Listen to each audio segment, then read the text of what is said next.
योगी आदित्यनाथ आज गोरखपुर से नामांकन करेंगे, जिसकी जोरदार तैयारियां की जा रही हैं। नामांकन से पहले बीजेपी शक्ति प्रदर्शन करेगी। गृह मंत्री अमित शाह, केंद्रीय मंत्री और यूपी के बीजेपी चुनाव प्रभारी धर्मेंद्र प्रधान और यूपी बीजेपी के अध्यक्ष स्वतंत्र देव सिंह इस मौके पर योगी के साथ मौजूद रहेंगे। योगी आदित्यनाथ पहली बार विधानसभा का चुनाव लड़ने जा रहे हैं, जो कि गोरखपुर सदर सीट से चुनाव लड़ रहे हैं। कल मेरठ में असदुद्दीन ओवैसी के काफिले पर फायरिंग का मामला सामने आया है। अपने कार्यक्रम को खत्म कर दिल्ली रवाना हुए ओवैसी की गाड़ी पर 3-4 राउंड फायरिंग हुई है। टोल गेट के पास ये फायरिंग की गई। ओवैसी की गाड़ी पर गोली चलने की जानकारी मिलते ही मौके पर पुलिस और अधिकारी पहुंच गए हैं। इस मामले में पुलिस ने 2 युवक को हिरासत में लिया है। पुलिस के मुताबिक नोएडा के रहने वाले सचिन ने साथी के साथ मिलकर फायरिंग की थी।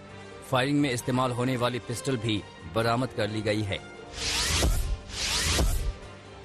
इस बीच हमले का सीसीटीवी फुटेज सामने आया है, जिसमें 2 शख्स हैं। सफेद कपड़े पहने शख्स हाथों में पिस्टल लेकर फायरिंग करता नजर आ रहा है। फायरिंग के निशान गाड़ी में दिखाई दे रहे हैं। वहीं ओवैसी का दावा है कि एक गाड़ी फायरिंग करके पंक्चर कर दी गई। ओवैसी ने चुनाव आयोग से मामले की स्वतंत्र जांच की मांग की है। वहीं उन्होंने खुद के सलामत होने की बात कही है। इस बीच समाजवादी पार्टी ने ओवैसी पर हुए हमले की निंदा की है। वहीं सख्त कार्रवाई करने की मांग की है। यूपी में जुबानी जंग तेज है। योगी आदित्यनाथ ने प्रेस कॉन्फ्रेंस कर सरकार का रिपोर्ट कार्ड दिया, तो वहीं अखिलेश ने उनके दावों पर जमकर वार किया। इस बीच योगी आदित्यनाथ के गर्मी वाले बयान पर सियासी घमासान मचा हुआ है। अखिलेश और जयंत ने सीएम की भाषा को लेकर सवाल खड़े किए हैं। वहीं योगी ने यूपी के लड़कों को लेकर तंज मारा। पश्चिमी यूपी में सारी पार्टियों ने पूरा जोर लगा दिया है। अमित शाह, राजनाथ सिंह ने पश्चिमी यूपी में प्रचार किया, जहां लॉ एंड ऑर्डर से लेकर हिंदुत्व तक के मुद्दे पर अखिलेश राज को घेरने की कोशिश की। वहीं बुलंदशहर में प्रियंका और अखिलेश यादव रोड शो के दौरान आमने सामने आ गए, जिसके बाद अखिलेश यादव और प्रियंका ने शिष्टाचार अभिवादन किया। गाजियाबाद में मायावती ने जनसभा में विरोधियों पर जमकर वार किया।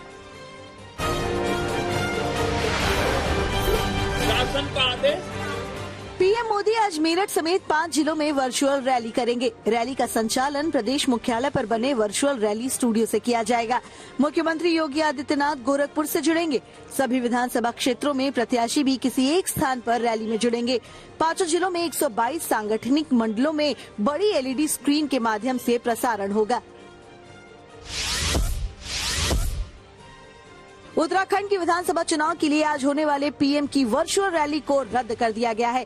पहाड़ों पर लगातार बने खराब मौसम की वजह से इस रैली को कैंसिल किया गया है।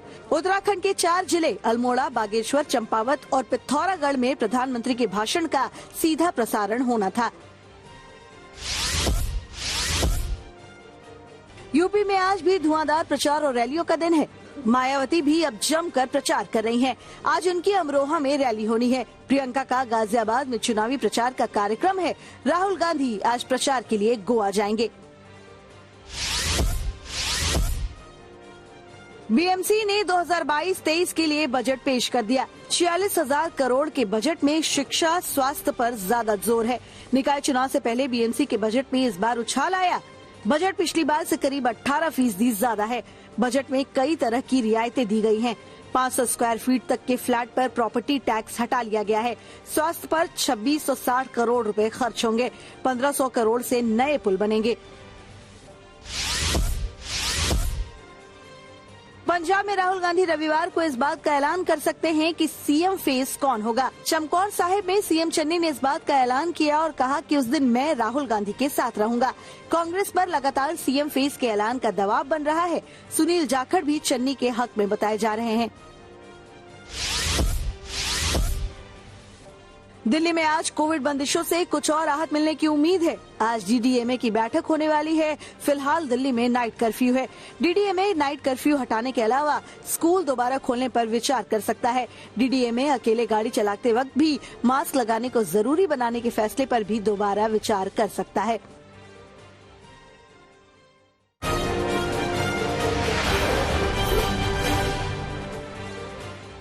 चीन में हो रहे बीजिंग विंटर ओलंपिक 2022 के उद्घाटन और समारोह में भारतीय दूत हिस्सा नहीं लेंगे। चीन ने गलवान घाटी में हुई हिंसा का राजनीतिकरण किया है। चीन ने गलवान घाटी हिंसा में शामिल रहे एक सैनिक को मशाल वाहक बनाया। इस पर विदेश मंत्रालय ने आपत्ति जताई है। चीन ने गलवान घाटी संघर्ष में शामिल रहे पीपल्स लिबरेशन आर्मी के सैनिकों में से एक को अपना मशाल वाहक चुना है। इसे लेकर अमेरिका ने भी चीन की निंदा की है और इसकी इस हरकत को शर्मनाक बताया है। दिल्ली में कोरोना संक्रमण की रफ्तार काबू में आती जा रही है। पिछले 24 घंटे के भीतर राजधानी में कोरोना वायरस के 2668 नए मामले सामने आए हैं। अब दिल्ली में कोरोना के एक्टिव मरीजों की संख्या 13,630 हो गई है। इसके साथ ही दिल्ली में संक्रमण की दर 4.3% हो गई है। पिछले 24 घंटे में कोरोना संक्रमण से दिल्ली में 13 मरीजों की मौत हुई है। इन मौतों के बाद दिल्ली में कोरोना से मरने वालों की कुल संख्या 25,932 हो गई है। पंजाब कांग्रेस चीफ नवजोत सिंह सिद्धू को रोडवेज मामले में सुनवाई से राहत मिल गई है। गुरुवार को सुप्रीम कोर्ट ने इसकी सुनवाई 25 फरवरी तक के लिए टाल दी है। सुप्रीम कोर्ट में सिद्धू के वकीलों ने पंजाब चुनाव और केस की टाइमिंग को लेकर सवाल उठाए। उन्होंने कहा कि अचानक ये 34 साल पुराना केस 2 फरवरी को कैसे लिस्ट हो गया। पंजाब में 20 फरवरी को मतदान है, इसलिए जवाब देने के लिए वक्त चाहिए। मामला 1988 का पटियाला का है, जहां पार्किंग को लेकर सिद्धू और उनके दोस्त रुपिंदर सिंह के साथ बुजुर्ग का झगड़ा हुआ था। इसमें 65 साल के बुजुर्ग की मौत हो गई थी।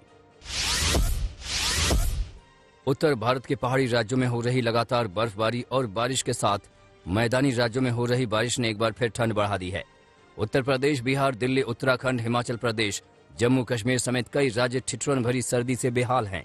मौसम विभाग ने अगले 48 घंटे के लिए उत्तराखंड में भारी बारिश और बर्फबारी का अलर्ट जारी किया है। उत्तराखंड के नैनीताल में मौसम की 7वीं बर्फबारी शुरू होने के बाद तापमान गिर गया है। जनजीवन अस्त व्यस्त हो गया है और लोग अलाव के सहारे दिन गुजार रहे हैं। जमीन से लेकर पेड़ों तक हर तरफ बर्फ जमी हुई है। 12 पत्थर हिमालय दर्शन, किलबरी, टिफिन टॉप जैसे इलाकों में पर्यटकों के पहुंचने का सिलसिला शुरू हो गया है। प्रशासन ने भारी बर्फबारी को देखते हुए लोगों से सतर्क और सुरक्षित रहने की अपील की। लोगों को बिना वजह घर से बाहर नहीं निकलने को कहा गया है। नैनीताल में बर्फबारी का यह सिलसिला आगे भी जारी रहने का अनुमान जताया गया है।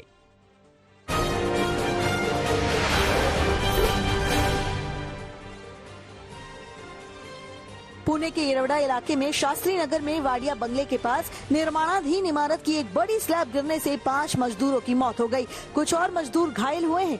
पुणे फायर ब्रिगेड ने बताया कि कई लोगों के फंसे होने की भी आशंका है। यहाँ एक मॉल का निर्माण कार्य जारी था, तभी एक भारी स्टील का ढांचा ढह गया। सभी मजदूर बिहार के रहने वाले हैं। प्रधानमंत्री नरेंद्र मोदी ने पुणे में एक निर्माणाधीन इमारत में दुर्घटना में मारे गए लोगों के शोक संतप्त परिवारों के प्रति संवेदना व्यक्त की।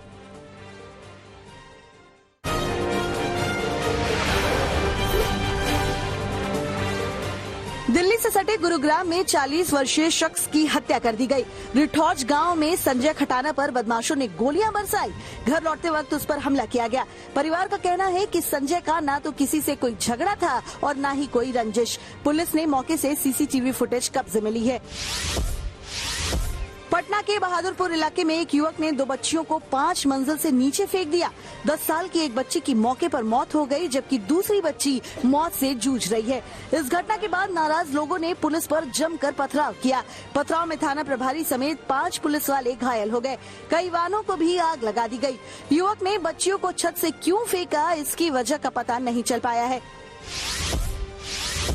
अकोला पुलिस ने बड़ी कार्रवाई करते हुए नकली नोट चलाने वाले गिरोह के 3 बदमाशों को पकड़ा है। इनसे 24 लाख के नकली नोट बरामद किए गए। गिरोह से कुछ गाड़ियां भी जब्त की गई हैं।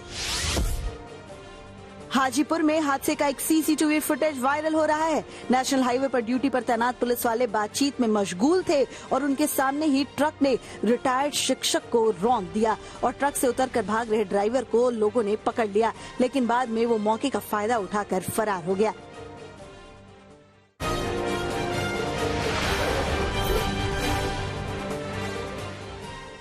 अमेरिकी राष्ट्रपति जो बाइडेन ने ट्वीट कर आईएसआईएस के सरगना के मारे जाने की दी जानकारी। ट्वीट कर कहा कि बीती रात मेरे निर्देश पर उत्तर पश्चिमी सीरिया में अमेरिकी सैन्य बलों ने चलाया आतंकवाद विरोधी अभियान। ऑपरेशन में आईएसआईएस लीडर अबू इब्राहिम अल हाशमी अल कुरैशी मारा गया। अमेरिकी स्पेशल ऑपरेशंस फोर्स की छापेमारी में बच्चों समेत 13 लोगों की भी हुई मौत।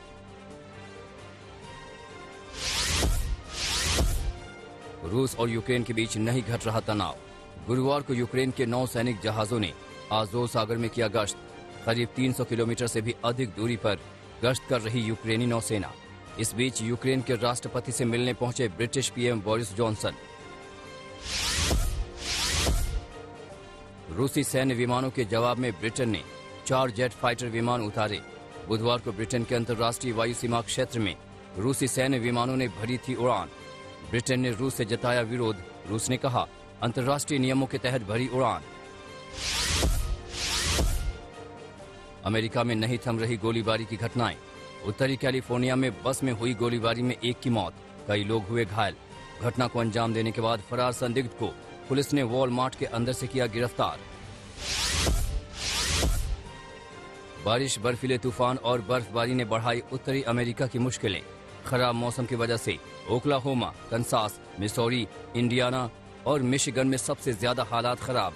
सड़कों पर जमी बर्फ, हजारों उड़ानें रद्द। लोगों से घरों में रहने की अपील।